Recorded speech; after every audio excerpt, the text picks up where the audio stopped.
Hello, it's Dr. Henderson again. Today we're going to talk about autoimmune diseases. What are autoimmune diseases? And I'll look at my little list here and give you 15 of them. There are lots more than this. Crohn's disease, ulcerative colitis, Sjogren's syndrome, psoriasis, scleroderma, lupus, rheumatoid arthritis, sarcoidosis, fibromyalgia, multiple sclerosis. This is just a short list of 12 or 13 different autoimmune diseases. Now, where does this come from? We understand that the gut is the primary immune system organ, and it is responsible for taking care of the things that enter into the body potentially to cause harm. This includes bacteria and viruses and things that get into the air, pollens and things like that we breathe into our nose. It's trapped in the mucus. It's swallowed, and it goes down into the gut, and the facilities of the gut begin to identify which things are dangerous.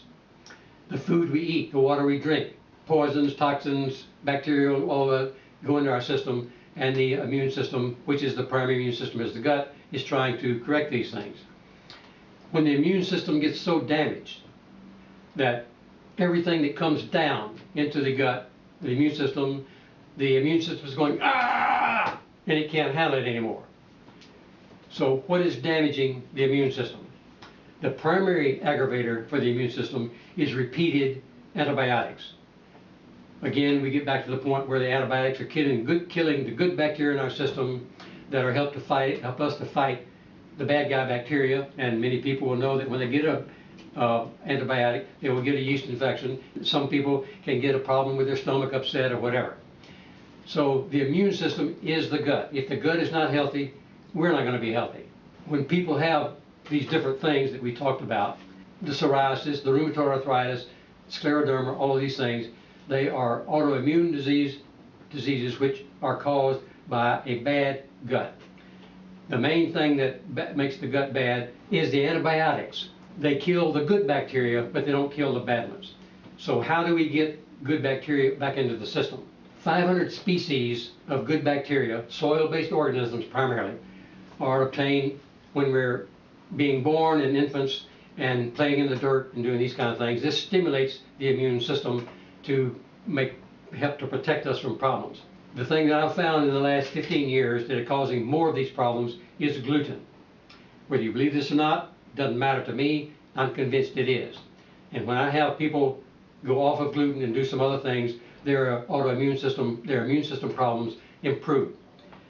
So the things that are usually recommended for the bacteria, putting the good guy bacteria back in our system, the probiotics as we call them. Yogurt is one of them. Kefir is another kind.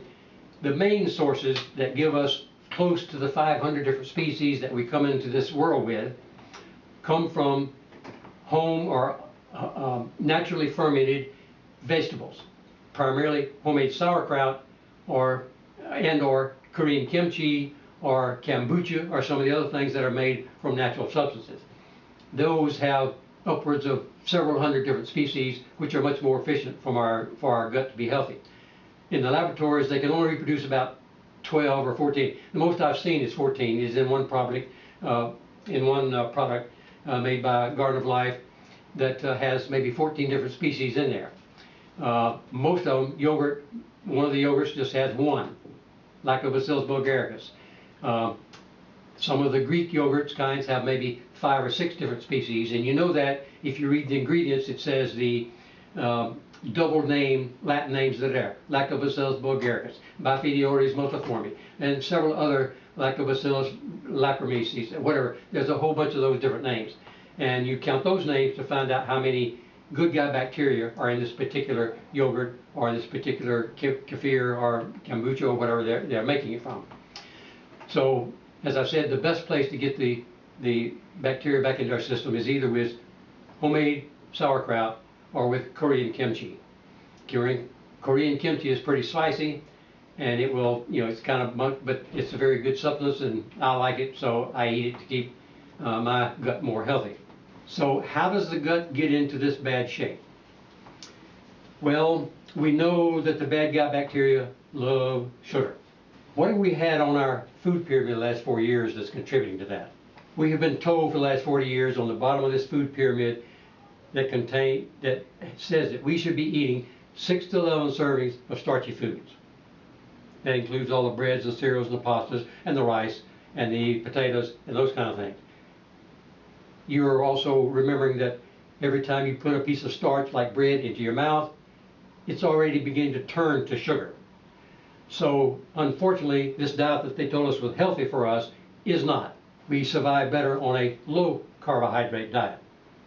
The other thing that I may have mentioned has to do with gluten.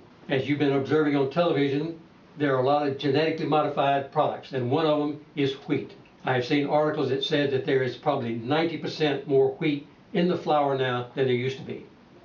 We know this because if you're older than 25 or 30 years, you remember that when you were a kid and someone was baking a loaf of bread in your house and you wanted to make a sandwich from this wonderful smelling fresh baked bread, you could hardly wait till it cooled off enough to slice it up and start getting the sandwich.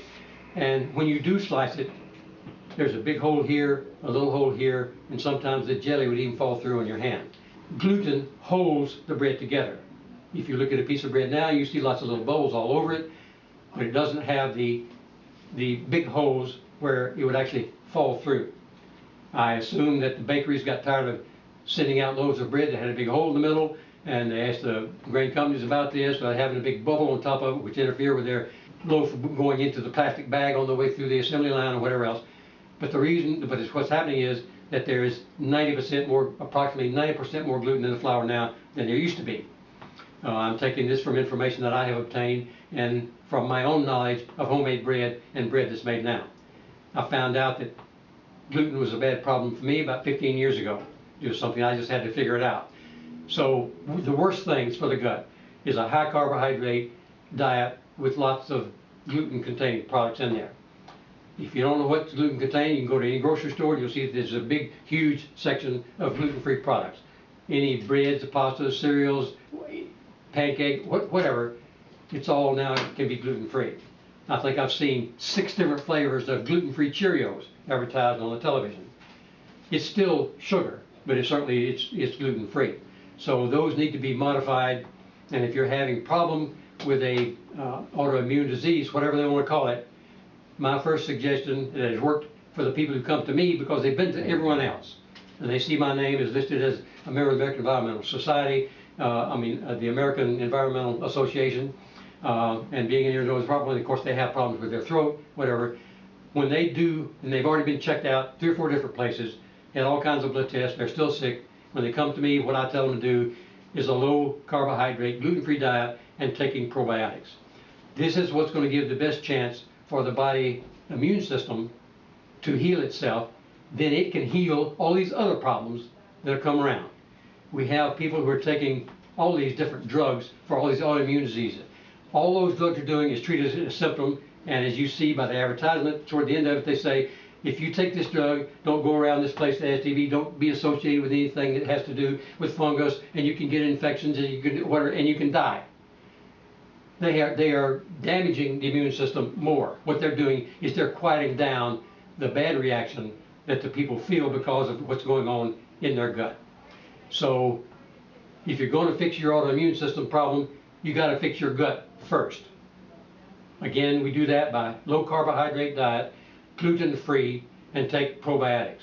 The best of which would be homemade sauerkraut from cabbage and Korean kimchi, which is also a naturally fermented substance of cabbages and garlics and other things. So those 3 things are going to be required if you are going to make your immune system problem better. These other medicines are not going to fix the problem. All they're doing is treating the symptoms.